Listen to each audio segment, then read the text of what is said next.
नमस्कार, ये आकाशवाणी शिमला है। अब आप राजकुमारी चंदेल से कोविड-19 पर विशेष समाचार सुनिए। प्रधानमंत्री नरेंद्र मोदी ने कहा है कि कोरोना संकट ने दुनिया को बदल दिया है और इसके कारण हमें अपनी कार्यशैली भी बदलनी होगी।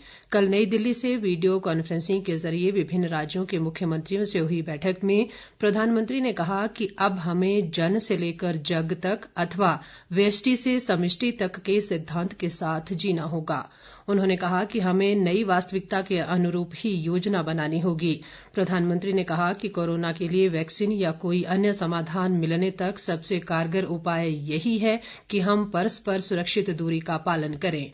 उन्होंने कहा कि वे आशावादी हैं क्योंकि राज्यों की संकल्पबद्धता की बदौलत भारत कोरोना को मात देने में सफल होगा। श्री मोदी ने कहा कि कोरोना संकट के बाद के समय में भारत के समक्ष कई अवसर भी उपलब्ध होंगे जिनका लाभ उठाए जाने की आवश्यकता है।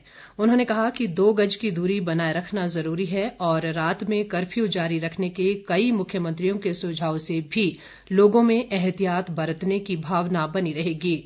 उन्होंने कहा कि कोरोना को ग्रामीण इलाकों में फैलने से रोकना होगा। प्रधानमंत्री ने कोविड-19 महामारी के संक्रमण को फैलने से रोकने के लिए राज्यों द्वारा किए गए प्रयासों की सराहना की। उन्होंने मुख्यमंत्रियों से कहा है कि वे अपने अपने राज्यों में लॉकडाउन को लेकर अपनी सोच से 15 मई तक अवगत करा दें।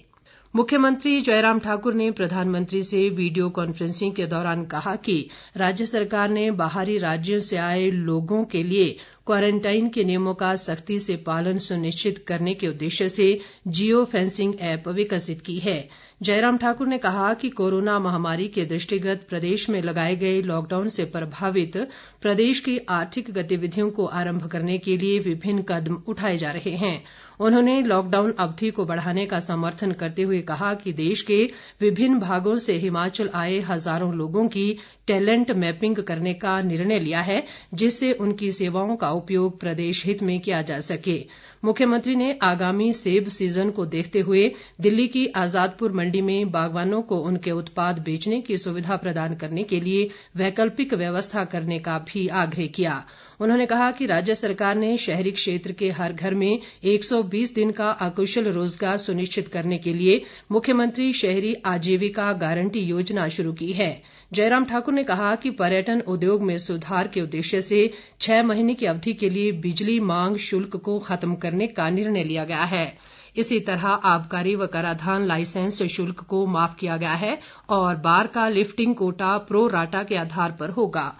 उन्होंने कहा कि औद्योगिक व्यावसायिक और कृषि उपभोक्ताओं को बिजली खपत शुल्क के भुगतान में छूट दी गई है। इस बीच राज्य सरकार ने लॉकडाउन के दौरान जिले के भीतर ई पास के जरिए आवागमन की अनिवार्यता को खत्म कर दिया है। हालांकि एक जिले से दूसरे जिले में जाने के लिए लोगों को कर्फ्यू पास लेना जरूरी होगा। केंद्र ने राजस्व घाटा अनुदान की दूसरी किश्त के तौर पर हिमाचल प्रदेश सहित 14 राज्यों को 6,191 करोड़ रुपए की राशि जारी की है। केंद्रीय वित्त मंत्री निर्मला सीतारमण ने एक ट्वीट में बताया कि इस राशि से कोरोना संकट के दौरान राज्यों के लिए अतिरिक्त 9 संसाधन उपलब्ध होंगे। 15वें वित्त आयोग की सिफारिश पर हिमाचल प्रदेश के लिए 952 करोड़ रुपए का अनुदान दिया गया है। देश में कोरोना संक्रमित व्यक्तियों की कुल संख्या 70,756 हो गई है। देश में कोविड-19 रोगियों के स्वस्थ होने की दर बढ़कर 31.73% हो गई है। 22,455 व्यक्ति उपचार के बाद पूरी तरह ठीक हो गए हैं और उन्हें अस्पताल से छुट्टी दी जा चुकी है। इधर प्रदेश में कोरोना संक्रमण के मामले बढ़कर 59 हो गए हैं। स्वास्थ्य विभाग द्वारा कल शाम जारी बुलेटिन के अनुसार प्रदेश में अब तक 35 मरीज उपचार के बाद ठीक हो चुके हैं और 18 संक्रमित लोगों का विभिन्न अस्पतालों में उपचार चल रहा है। प्रदेश में कल 480 लोगों के सैंपल जांच के लिए भेजे गए थे, जिनमें से 303 की रिपोर्ट नेगेटिव आई है, जबकि एक पॉजिटिव पाया गया और 174 की रिपोर्ट आना बाकी है।